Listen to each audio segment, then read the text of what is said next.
It's been a little over a month since Skull and Bones was officially released in its full state to the general public, and since then, I haven't really been playing a whole lot of the game. In the lead up to the release of Skull and Bones, in the open and closed beta phases, I played a whole lot of it, and especially during the first opening weekend that the game was released, I also put out a few videos and played the game a fair bit.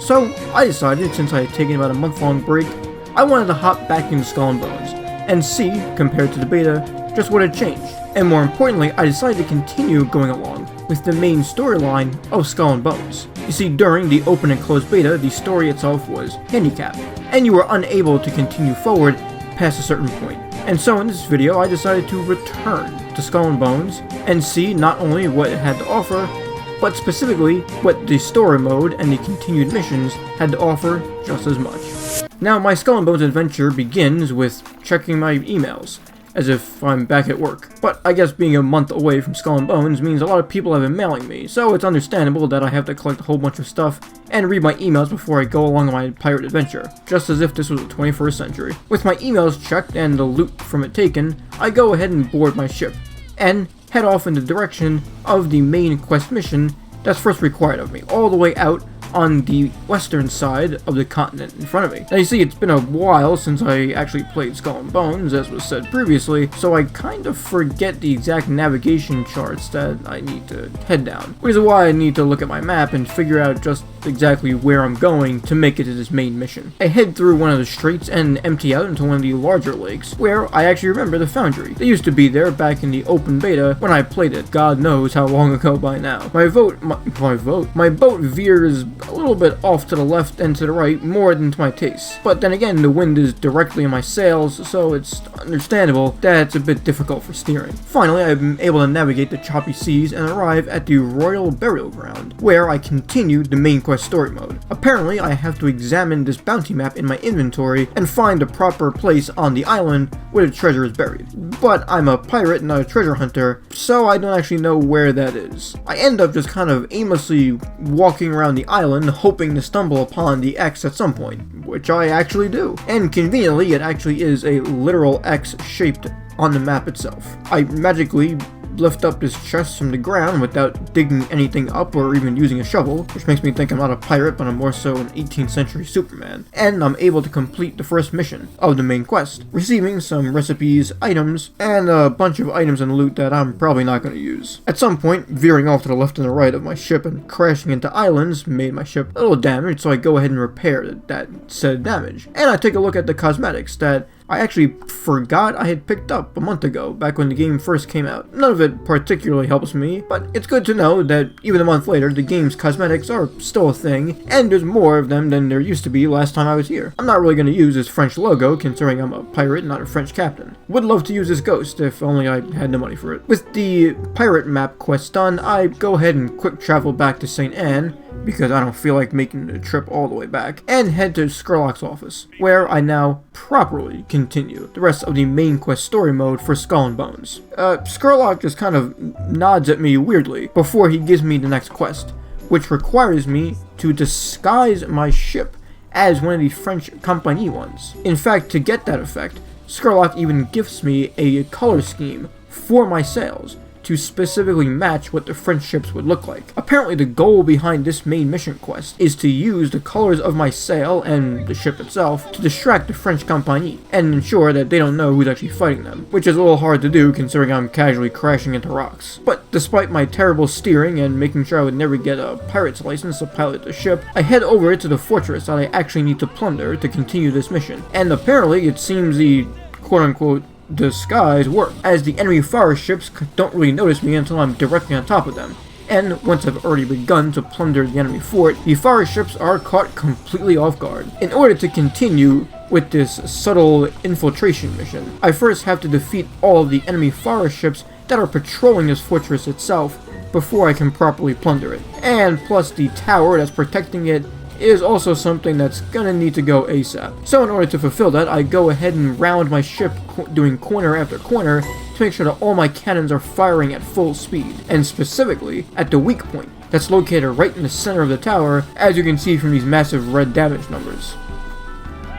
Now that the tower is gone and the enemy ships, or at least most of them, have been taken out, I can now properly begin the plundering of this enemy Fara fortress. The progress bar up at the top lets you know just how quickly you are to succeeding in your plunder mission. However, it's not just merely enough that I'm disguised as a French ship. While the French and the Fara may have not noticed my approach, that doesn't mean they won't try to defend the fortress as I'm plundering it. And so, while the progress bar continues going forward, ticking a little bit one at a time, the Fara ships will continue to march and sail right towards me to defend it. But even so, either my ship is too powerful or the Fara ships are too weak, because for the most part they just kind of send their ships at me one at a time without any actual care in the world for making an actual strategy. This almost reminds me of a video I used to do. So while the Fara ships just kind of launch themselves at me one by one and I defeat them one by one, I decided to go ahead and take a little victory picture. Gotta remember the memory somehow, right? Remember the memory. Sounds like a sentence that shouldn't exist.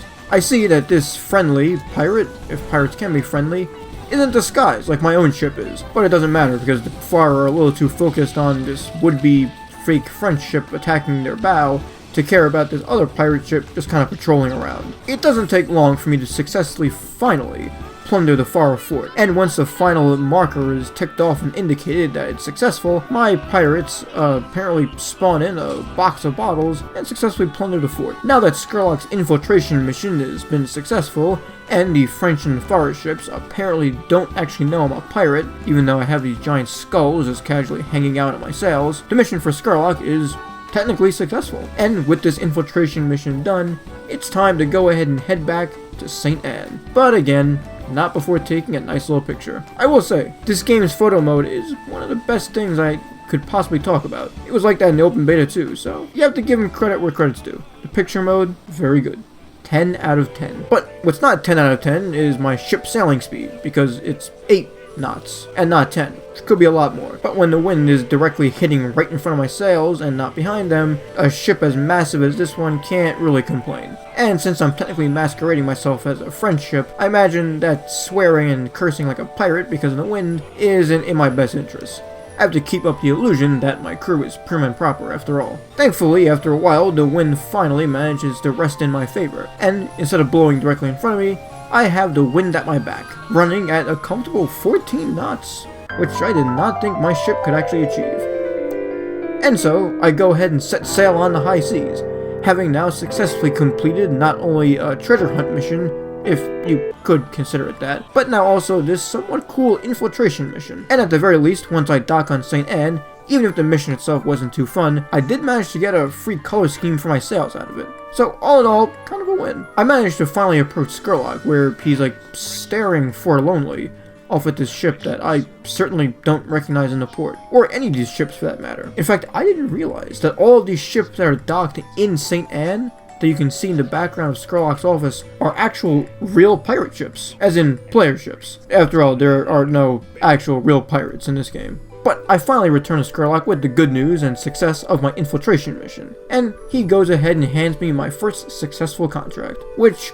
prompts me to go continue further in the story mode. But if you're finding yourself a little fatigued and don't want to continue forward with the story mode, like my character here, consider instead going forward into my channel, and looking not only at the other videos that I have to offer, but on this video itself. Hit that like button, consider hitting the subscribe button, leave a comment, and stick around to let me know what kind of other content you'd like to see, whether it be Skull and Bones or any other video game that maybe I have covered on the channel, or maybe I haven't. Your support, as always, as you'll hear me say, is appreciated. And considering I'm in law school and don't particularly like being in law school, making videos like this are a very nice outlet, and it's also a nice way for me to know that you guys enjoy the content. So, once again, consider hitting that subscribe button, consider liking this video itself, and even better, consider just checking out the channel. I can't say enough that I really do appreciate it, and it means a lot to me when you guys interact with my content, and I get to interact with the community. After an incredibly lengthy and long conversation with Skurlock about